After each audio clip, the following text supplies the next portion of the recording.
Hello and welcome to our channel guys. आज का जो टॉपिक हमारा है वो है टेंजेंट टू ए सर्कल, जो कि वीएलडब्ल्यू के सिलेबस में है। और वीडियो को लास्ट तक देखना, क्योंकि लास्ट में हमने कुछ एमसीक्यूज किए हैं regarding tangent to a circle कैसे बनते हैं। इस पे क्वेश्चंस वो आ सकते हैं एग्जाम में, और वीडियो को एंड तक देखना। चलो स्टार्ट करते हैं। So what is a tangent?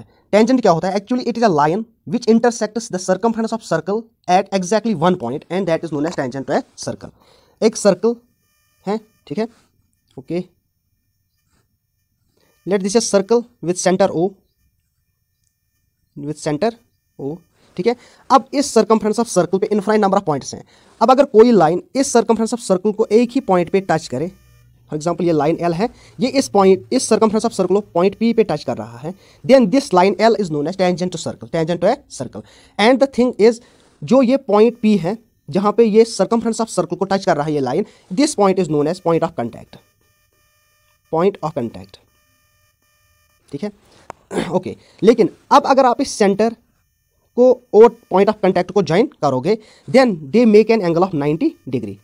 Short में ये कि जहां पे पॉइंट ऑफ कांटेक्ट एक टेंजेंट का होता है, और अगर हम एक लाइन सेंटर से पास करेंगे तो वो 90 डिग्री एंगल बनाता है।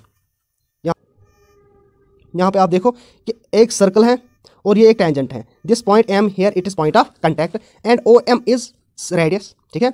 ये रेडियस जो ओ एम है ये एक्चुअली 90 डिग्री एंगल बना रहा है इस लाइन एल के साथ, ठीक है। शॉर्ट में ये है कि जब हम एक पॉइंट ऑफ कांटेक्ट या टेंजेंट ऑफ ए पॉइंट और रेडियस ऑफ सर्कल को मिलाते हैं तो वो 90 डिग्री बनाते हैं आपस में, ओके। देखो अब जो है 3 केसेस बनते हैं कि टेंजेंट हम कैसे निकालेंगे, कितने टेंजेंट्स हम ड्रा कर सकते हैं। देखो एक सर्कल है, ठीक है। अब यहाँ पे एक पॉइंट है, यहाँ पे भी हम टेंजेंट डाल सकते हैं, यहाँ पे भी दूसरा है, यहाँ पे भी एक और टेंजेंट डाल सकते हैं, यहाँ पे टेंजेंट डाल सकते हैं, यहाँ पे टेंजेंट डाल सकते हैं। गर्ज ये है कि एक सर्कल पे हम इनफाइनाइट नंबर ऑफ टेंजेंट्स डाल सकते हैं। लेकिन अब अगर पॉइंट्स की लोकेशन 3 टाइप की होती है और उससे 3 केसेस बनते हैं। देखो अब अगर कोई point, for example this is point P, एक पॉइंट है इनसाइड द सर्कल। अब अगर कोई पॉइंट इनसाइड द सर्कल होगा तो उससे हम कितने टेंजेंट्स ड्रा कर सकते हैं। याद रखो ये बहुत ही इंपॉर्टेंट है। अगर कोई पॉइंट इनसाइड द सर्कल है तो उससे हम कोई टेंजेंट ड्रा नहीं कर सकते, क्योंकि अगर हम इस पॉइंट के थ्रू कोई लाइन डालें, नो डाउट ये सर्कमफ्रेंस ऑफ सर्कल को सिर्फ यहाँ पे टच कर रहा है, लेकिन अगर मैं इसी लाइन को यहाँ से प्रोड्यूस करूंगा तो ये यहाँ पे भी टच करेगा। So this is not a tangent, it is a second, ठीक है। सो अगर कोई पॉइंट इनसाइड द सर्कल पे होगा तो वहां से हम कोई टेंजेंट ड्रा नहीं कर सकते। लेकिन अब अगर यही point on the circumference of circle है, यही पॉइंट कहाँ पे है, circumference of circle, for example यहाँ पे है, तो यहाँ से हम सिर्फ एक ही टेंजेंट ड्रा कर सकते हैं। So we can say that only one tangent can be draw to a circle अगर वो पॉइंट सर्कमफ्रेंस ऑफ सर्कल पे होगा, ठीक। नाउ अब अगर कोई point circumference of, sorry we can say इस सर्कल के बाहर होगा, that is exterior side of this circle. For example यहाँ पे कोई पॉइंट है, ठीक, दिस इज पॉइंट पी। अब इस पॉइंट से मैं इस सर्कल को 2 टेंजेंट ड्रा कर सकता हूँ, एक इस साइड और एक इस साइड। अब अगर यही पॉइंट इस साइड होगा तो यहाँ से भी एक टेंजेंट डाल सकता हूँ मैं, और यहाँ पे भी एक टेंजेंट डाल सकता हूँ। गर्ज ये है कि अगर कोई एक्सटीरियर पॉइंट है तो वहां से हम only 2 tangents we can draw to a circle. I hope कि ये आपको समझ आया होगा। नाउ देखो एक इंपॉर्टेंट थ्योरम और रिजल्ट है, यहाँ पे आप गौर से देखना। Lengths of 2 tangents drawn from, मैंने बोला कि lengths of 2 tangents drawn from an external point to a circle are equal. अभी मैंने बोला कि हम एक्सटर्नल पॉइंट से 2 टेंजेंट्स ड्रॉ कर सकते हैं टू ए सर्कल, ठीक है।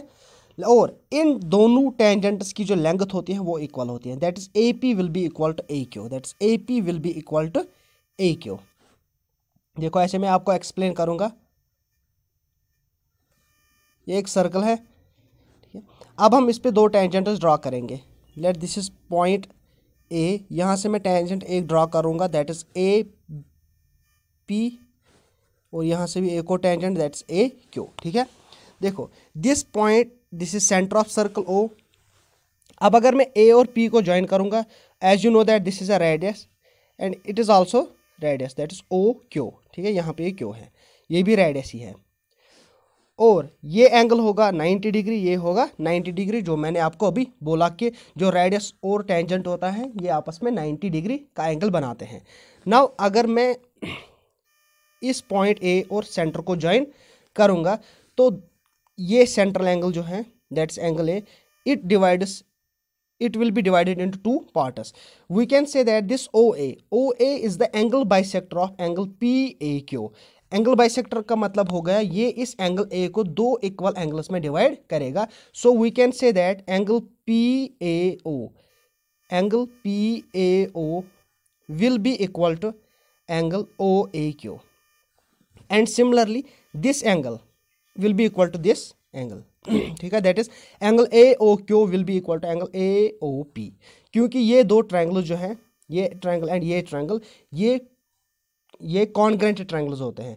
As we know that congruent triangles जो होते हैं उनका जो कॉरस्पॉन्डिंग एंगल्स होता है वो इक्वल होता है. ये गर्ज ये है कि इसमें इम्पॉर्टेंट यही है कि जो टेंजेंट्स हम एक्सटर्नल पॉइंट से ड्रॉ करते हैं वो इक्वल इन लेंथ होते हैं. इंपॉर्टेंट रिजल्ट है यहाँ पे देखो, if PB is be a secant क्या होता है, वो पॉइंट जो सर्कल को दो पॉइंट्स पे टच करे. This is PB is a second, और इसी पॉइंट P से मैं एक टेंजेंट भी ड्रॉ कर रहा हूं. देखो यहाँ पे दिस इज पॉइंट P, इस पॉइंट से मैं एक सेकेंड ड्रॉ कर रहा हूं. ये point A, this is point B, this is point P, and here it is point T. PB is second and PT जो है ये एक टेंजेंट है. इनके बीच में एक रिलेशन है, दैट इज, वो रिलेशन क्या है, PA into PB. This distance into this distance PA is equal to PT square. That is PA into PB is equal to PT square. Okay, now अब हम इसी पे कुछ क्वेश्चंस करेंगे, टेंजेंट ऑफ सर्कल, और इस पे करेंगे हम कुछ क्वेश्चंस ताकि आपको समझ आए. अब देखो क्वेश्चंस कैसे बन सकते हैं एग्जाम में. देखो, the length of tangent drawn from a point. Length tangent की जो हम एक पॉइंट से ड्रा कर रहे हैं, लेकिन 8 सेंटीमीटर अवे फ्रॉम सेंटर, लेकिन वो पॉइंट 8 सेंटीमीटर है सेंटर ऑफ सर्कल से, वो 8 सेंटीमीटर दूर है. ठीक है, दिस इज सर्कल, और पॉइंट P यहाँ पे है. इसी पॉइंट, ये जो पॉइंट P है ये सेंटर ऑफ सर्कल से 8 सेंटीमीटर की दूरी पे दूर है, और रेडियस जो है इस सर्कल का 6 सेंटीमीटर. हमें क्या निकालना है, length of tangent, that is PA. यहाँ पे मैं सर्कल ड्रा करूँ.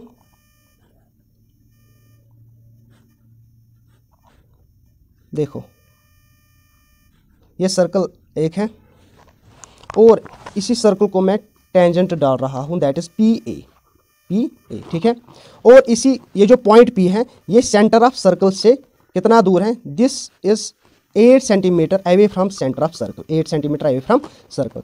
If I am going to join the point of contact and centre of circle, that is this. यहाँ पे आपको पता ही है ये 90 डिग्री एंगल बनाएगा. ठीक है, और ये जो रेडियस है OA जो है ये रेडियस है, ये दिया गया है 6 सेंटीमीटर. हमें क्या निकालना है, हमें PA की लेंथ निकालनी है. अगर आप देखोगे दिस ट्रायंगल PAO, ये 90 ये राइट एंगल ट्रायंगल है, क्योंकि ये एंगल A यहाँ पे 90 डिग्री का है. और जब भी राइट एंगल ट्रायंगल होता है तो हम पाइथागोरस थ्योरम अप्लाई कर सकते हैं. ठीक है, तो हमें क्या निकालना है, PA. यहाँ पे आप याद रखो, जो 90 डिग्री का अपोजिट साइड होता है वो उसको बोलते हैं हाइपोटेन्यूज, उसको बोलते हैं हाइपोटेन्यूज. और जो बाकी दो बचे उसमें एक बेस ले लो, एक परपेंडिकुलर या अल्टीट्यूड ले लो, तो आपका रिजल्ट आएगा. पाइथागोरस थ्योरम क्या बोल रही है, hypotenuse square is equal to base square plus altitude square.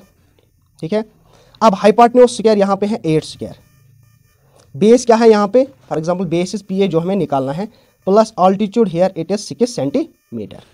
ठीक है, 8 8 64 is equal to PA plus 6 6 36.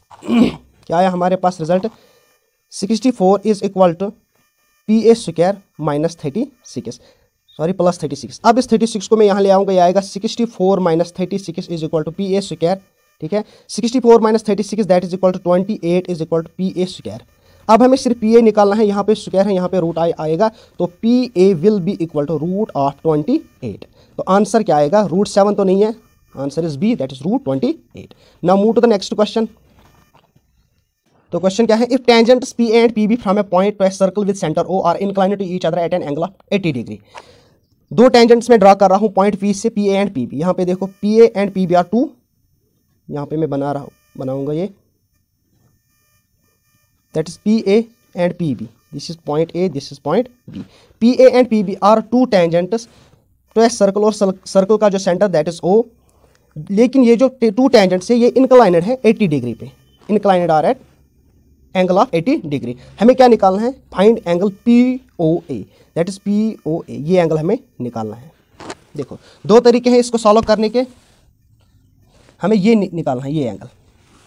अगर आप देखोगे ये एक ट्रायंगल है PAO ट्रायंगल है, ठीक।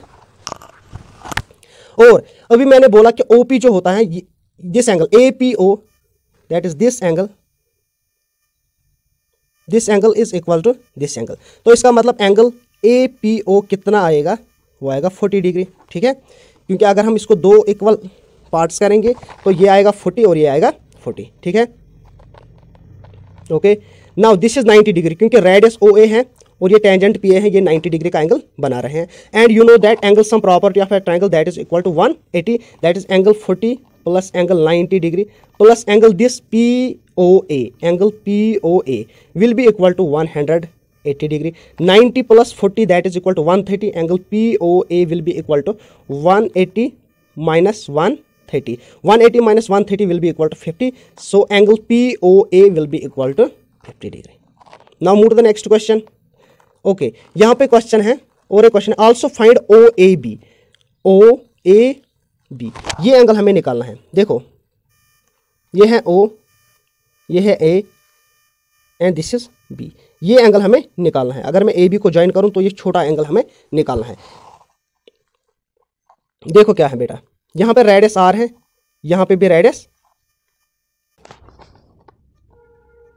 ये डायग्राम ऐसे बनेगी, ये एक ट्रायंगल बन रहा है, this is R, this is R, this is O, this is A and this is B, ठीक है। देखो अभी आपने देखा कि एंगल POA 50 है, ये एंगल है 50, लेकिन ये इसके बराबर होता है जो नीचे साइड का एंगल है दैट इज POA। तो टोटल एंगल जो एंगल O है ये आएगा 100 डिग्री। तो एंगल O जो है ये है यहाँ पे 100 डिग्री, ठीक है।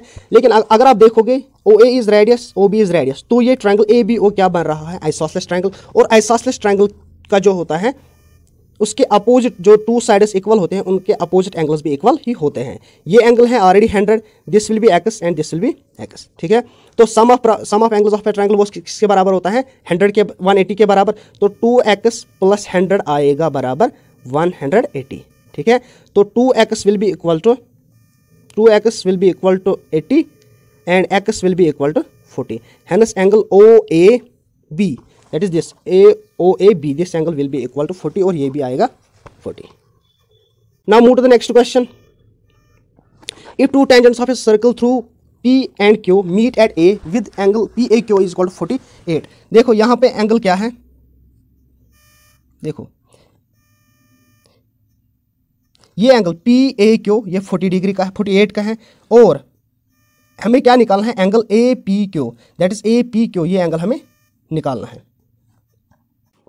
देखो डायग्राम कैसे बनेगी, ट्रायंगल बन रहा है, this is P, this is A and this is Q।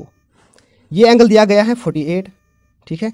लेकिन अगर हमें ये एंगल निकालना है APQ, ये एंगल हमें निकालना है। अगर आप देखोगे AP is equal to AQ, क्योंकि ये टू टेंजेंट्स हैं और दोनों टेंजेंट्स की जो लेंथ होती है वो इक्वल होती है, ठीक है।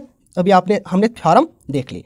अब ये 48 है, let this angle is x and this angle will be equal to x, क्योंकि इस साइड का जो अपोजिट एंगल होता है और इस साइड का जो अपोजिट एंगल होगा वो बराबर होता है, क्योंकि ये आइसोसेलेस ट्रायंगल है। तो ये आएगा 2x plus 48 will be equal to 180, क्योंकि 180 is the sum of angles of a triangle. तो 2x किसके बराबर आएगा, 180 minus 48 that will be equal to 132 and x का हमें निकालना है, वो आएगा 132/2 दैट इज इक्वल टू 66। तो ये ऑप्शन क्या आएगा, that is option C is correct. Okay, ना अब लास्ट क्वेश्चन है इस टॉपिक का, ये बहुत ही इंपॉर्टेंट है ये क्वेश्चन। देखो इन फिग यहाँ पे दी गई है, फिगर यहाँ पे दी गई है, दिस PAB सेकेंड है, ठीक है।